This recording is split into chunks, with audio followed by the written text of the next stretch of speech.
সিঙ্গুরে মোদির সভা ঘিরে জমির অনুমতি বিতর্ক, মুখোমুখি তৃণমূল বিজেপি।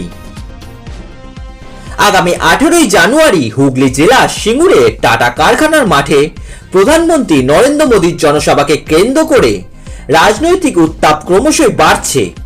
সবার প্রস্তুতি ঘিরে এবার নতুন করে বিতর্ক তৈরি হয়েছে জমির অনুমতি সংক্রান্ত অভিযোগকে কেন্দ্র করে।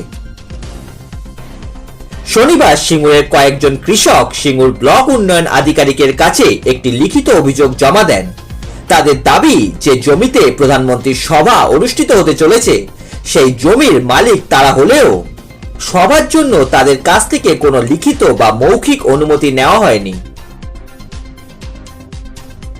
এই প্রসঙ্গে হুগলি শ্রীরামপুর সাংগঠনিক জেলা তৃণমূল কংগ্রেসের সহসভাপতি তথা চুঁচুড়ার বিধায়ক অসিত মজুমদার বলেন, আমার কাছে এমন তথ্য এসেছে যে যেখানে 18 তারিখ প্রধানমন্ত্রীর সভা হবে সেই জমির মালিক কৃষকদের কাছ থেকে কোনো অনুমতি নেওয়া হয়নি। এভাবে জমি ব্যবহার করা এক প্রকার জমিদারি প্রথার প্রতিফলন। বিষয়টি আমরা গুরুত্ব সহকারে দেখছি এবং প্রয়োজনীয় ব্যবস্থা গ্রহণ করা হবে। জমিদারি প্রথা বাংলাতেও দেখাতে গেছে। এই জমিদারি প্রথা বাংলা হয় না, বিহার ইউপিতে হয়। কৃষকরা ভিডিওতে জমা দিয়েছে প্রধানমন্ত্রীর মিটিং স্থল উইদাউট পারমিশনে হচ্ছে। আমরা প্রেস করব এই জমিদারি প্রথা, গরিব মানুষ যারা তাদের জমিতে মিটিং করবে উইদাউট পারমিশন, আমরা আইনি ব্যবস্থায় যাব। অন্যদিকে এই অভিযোগ সম্পূর্ণ অস্বীকার করেছে বিজেপি। হুগলি সাংগঠনিক জেলার বিজেপি নেতা সুরেশ সাউ বলেন, প্রধানমন্ত্রীর সভাকে ঘিরে সিঙ্গুরের মানুষের মধ্যে ব্যাপক উৎসাহ রয়েছে। কৃষকরা স্বেচ্ছায় তাদের জমি দিয়েছেন এই জনসভা আয়োজনের জন্য। আজ যারা অভিযোগ জানিয়েছেন তাদের বেচারাম মান্নার নেতৃত্বে ভয় দেখিয়ে এসব করানো হয়েছে। তিনি আরো দাবি করেন, সিঙ্গুরের মানুষ চাইছেন প্রধানমন্ত্রী এখানে এসে শিল্প স্থাপন এবং টাটা কারখানাকে ফের সিঙ্গুরে ফিরিয়ে আনার বিষয়ে নতুন করে উদ্যোগ নিন। সব মিলিয়ে প্রধানমন্ত্রীর সিঙ্গুর সভাকে কেন্দ্র করে তৃণমূল ও বিজেপির মধ্যে রাজনৈতিক চাপানোতর আরো তীব্র হয়ে উঠেছে। তারই মধ্যে জমির অনুমতি সংক্রান্ত অভিযোগ নতুন করে বিতর্কের জন্ম দিয়েছে।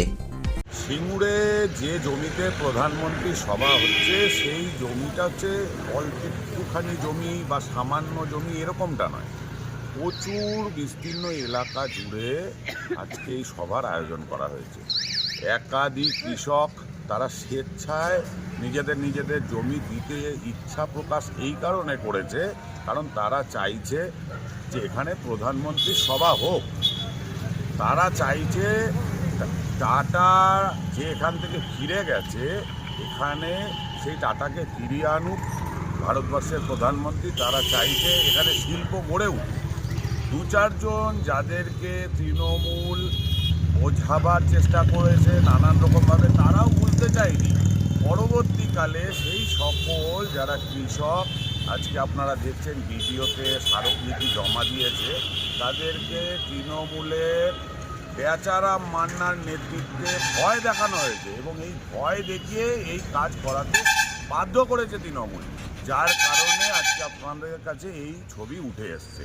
নচেত আমরা যত কৃষক ওই জমিকে কেন্দ্র করে আছে সকলের সঙ্গে কথাবার্তা বলেছি, তারা সকলেই ইচ্ছা প্রকাশ করেছিল এবং বহু কৃষক স্বেচ্ছায় নিজেদের জমি দানও করেছিল।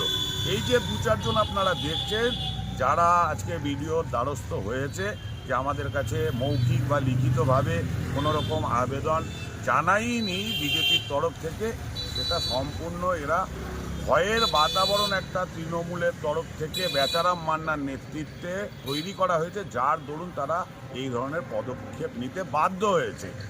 আদতে যদি আপনারা তাদের সঙ্গে একান্তে কথা বলেন, তাদের আসল বিষয়টা উঠে আসবে যে তারাও এই জমি দেখতে চেয়েছিল, কিন্তু দুর্ভাগ্যবশত তৃণমূল এই ধরনের অপকর্ম ঘটিয়ে নিজেদেরকে চর্চায় আনতে চাইছে। তৃণমূল বলছে জমিদারি শাসন চলছে।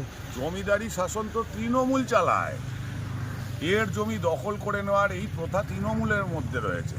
সরকারি জমি দখল করে নেওয়া এই জমিদারি তৃণমূলের মধ্যে রয়েছে, বিজেপির মধ্যে এই বিষয় নেই। রাতারাতি যেই কাণ্ড ঘটাবার জন্য পরিকল্পনা তৈরি করা হয়েছে, এর আমরা তীব্র নিন্দা জানাই, ধিক্কার জানাই।